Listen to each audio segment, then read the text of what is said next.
السلام علیکم، میں زینب قادری۔ آج ہم ہود علیہ السلام کا واقعہ سنیں گے۔ میرے چینل کو سبسکرائب نہیں کیے ہیں تو پلیز کر لیجئے۔ تو چلیے اسٹارٹ کرتے ہیں۔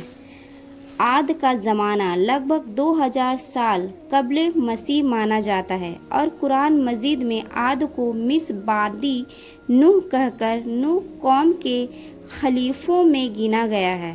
عاد کا مرکز ارض احقاف ہے۔ یہ اس طرح واقع ہے کہ اس کے پورب میں عمان اور اتر میں ربع الخالی، مگر آج یہاں ریت کے ٹیلے کے سوا کچھ نہیں ہے۔ عاد بت پرست تھے اور نوح کی قوم کی طرح صنم پرستی اور بت پرستی میں ماہر تھے۔ اس کے ایک صنم کا نام سامود اور ایک کا نام ہتار تھا۔ عاد اپنی جسمانی صورت و غرور میں ایسے چمکے کہ انہوں نے ایک اللہ کو بالکل بھلا دیا اور اپنے ہاتھوں سے بنائے ہوئے بتوں کو اپنا معبود بنا کر ہر قسم کی شیطانی عمل بے خوف کرنے لگے۔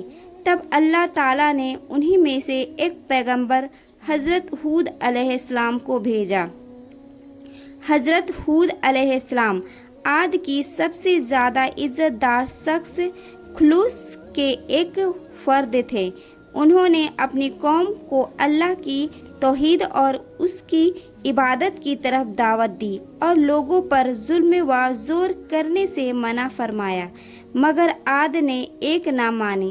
ہود علیہ السلام کو سختی کے ساتھ جھٹلایا اور غرور اور گھمنڈ کے ساتھ کہنے لگے، ہم میں سے زیادہ قوت میں آگے کون ہے؟ مگر حضرت ہود علیہ السلام لگاتار اسلام کی تبلیغ میں لگے رہے۔ وہ اپنی قوم کو اللہ کے عذاب سے ڈراتے اور کہتے، اے قوم، جسمانی طاقت اور حکومت کے زبردست ہونے پر گھمنڈ نہ کر، بلکہ اللہ کا شکر ادا کر۔ اس نے تجھ کو دولت بخشی، نوح کی قوم کی طرح تباہی کے بعد زمین کا تجھ کو مالک بنایا۔ اس لیے اللہ تعالیٰ کی نعمت کو نہ بھولا اور خود کے گڑے ہوئے بتوں کی پرستی سے باز آ جا۔ نہ تجھ کو نفع پہنچا سکتا ہے اور نہ دکھ دے سکتا ہے۔ موت اور زندگی، نفع اور نقصان سب ایک اللہ ہی کے ہاتھ میں ہے، اور تم سرکشی اور نافرمانی سے توبہ کر لو۔ توبہ کا دروازہ بند نہیں ہوا ہے، اللہ کی رحمت ہر جگہ پھیلی ہوئی ہے۔ قوم عاد کی یہ نصیحت غیر گزری لگی اور یہ سب بات نہیں سہ سکتے تھے۔ اس کا کوئی بھی کام میں کوئی رکاوٹ بنے اور نصیحت دینے والا بنے، اس لیے اب انہوں نے یہ رویہ اپنایا، حضرت ہود علیہ السلام کا مذاق اڑایا اور ان کی حق والی سچائی اور تمام یقینی دلیلوں کو جھٹلانا شروع کیا، اور کہنے لگا کہ ہم اپنی خداؤں کو چھوڑ کر تیری خداؤں کی عبادت کریں اور تجھے خدا کا رسول مان لیں۔ قوم عاد نے حضرت ہود علیہ السلام کو بیوقوف اور پاگل کہہ کر اسے مذاق اڑانا شروع کر دیا۔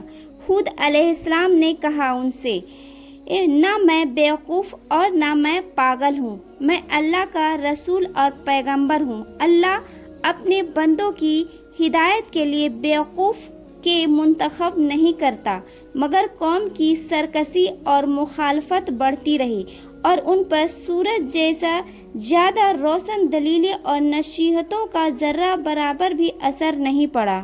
سورج سے زیادہ روشن دلیلوں اور نصیحتوں کا ذرہ بھی اثر نہ پڑا، اور حضرت ہود علیہ السلام کو ذلیل کرنے اور جھٹلانے پر اور زیادہ اتر آئے اور مجنون اور پاگل کہہ کر مذاق اڑایا اور کہنے لگے، اے ہود، جب سے تو نے ہمارے بتوں کو برا کہنے لگا ہے اور ہم کو اسی عبادت کرنے سے منع کیا ہے، اور ہم دیکھتے ہیں کہ اس وقت سے تیرا حال خراب ہو گیا ہے اور ہمارے خداؤں کی بددعا سے تو مجنون اور پاگل ہو گیا ہے۔ پھر ہود علیہ السلام نے کہا، میں اللہ کی اور تم سب کو گواہ بنا کر سب سے پہلے یہ اعلان کرتا ہوں کہ میں اس عقیدے سے بالکل الگ ہوں کہ ان بتوں میں نہ یہ قدرت ہے کہ تجھ کو یا کسی قسم کی بھی برائی یا بھلائی پہنچا سکے، اور میں ان جھوٹے معبودوں کو چیلنج کرتا ہوں کہ اگر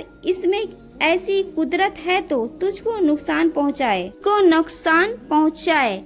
اور میں اپنے اللہ کے فضل و کرم سے عقل رکھنے والا اور سوجھ بوجھ رکھنے والا ہوں، سوچنے سمجھنے کا مالک ہوں، اور حقیقت اور دانائی کا حامل ہوں، اور میں صرف اپنے اللہ ہی پر بھروسہ کرتا ہوں اور اسی پر پورا یقین رکھتا ہوں، جس کے قبضے میں کائنات کے تمام جاندار قدرت، اور جو زندگی اور موت کا مالک ہے، وہ ضرور میری مدد کرے گا اور نقصان پہنچانے والوں سے بچائے گا۔ آخرکار حضرت ہود علیہ السلام نے اس کی لگاتار بغاوت اور سرکشی کے خلاف یہ اعلان کر دیے، اگر تمہارا یہی رویہ رہا، اپنی سرکشی کرتے رہے اور حق کی طرف نہ پلٹا تو مجھے یقین ہے اللہ بہت جلد تم سب کو ہلاک کر دے گا، دوسری قوم کو تمہاری زمین کا مالک بنا کر اسی جگہ قائم کر دے گا۔ بلا شبہ تم اللہ تعالیٰ کو ذرہ برابر بھی نقصان نہیں پہنچا سکتے، وہ ہر چیز پر قدرت رکھنے والا ہے اور ہر چیز کی حفاظت کرنے والا ہے، نگاہ بن، اور پوری کائنات اللہ کی قدرت کی مٹھی میں ہے۔ ہود علیہ السلام نے کہا، اے قوم، اب بھی سمجھ اور عقل و ہوش سے کام لے اور نوح علیہ السلام کی قوم کی حالت سے عبرت حاصل کر اور اللہ کے پیغام کے آگے جھک جا، نہیں تو وہ زمانہ بہت قریب ہے، یہ تیرا سارا غرور و گھمنڈ سرکشی سب خاک میں مل جائے گا، اس وقت کوئی شرمندگی سے بھی کوئی فائدہ نہ ہوگا۔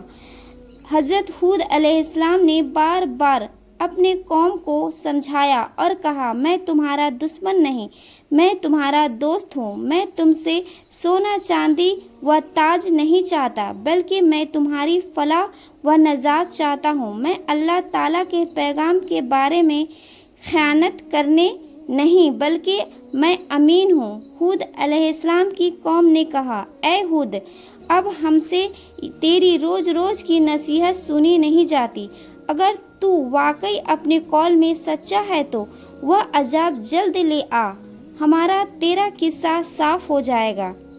حضرت ہود علیہ السلام نے جواب دیا کہ اگر میرے خلوص اور میری سچائی والی نصیحتوں کا یہی جواب ہے تو تجھ کو عذاب کا اتنا شوق ہے تو وہ دن دور نہیں۔ آخرکار اللہ کا عذاب آ پہنچا اور اللہ کی حق حرکت میں آئی۔ اللہ کے عذاب نے سب سے خوشحالی کی شکل اختیار کی۔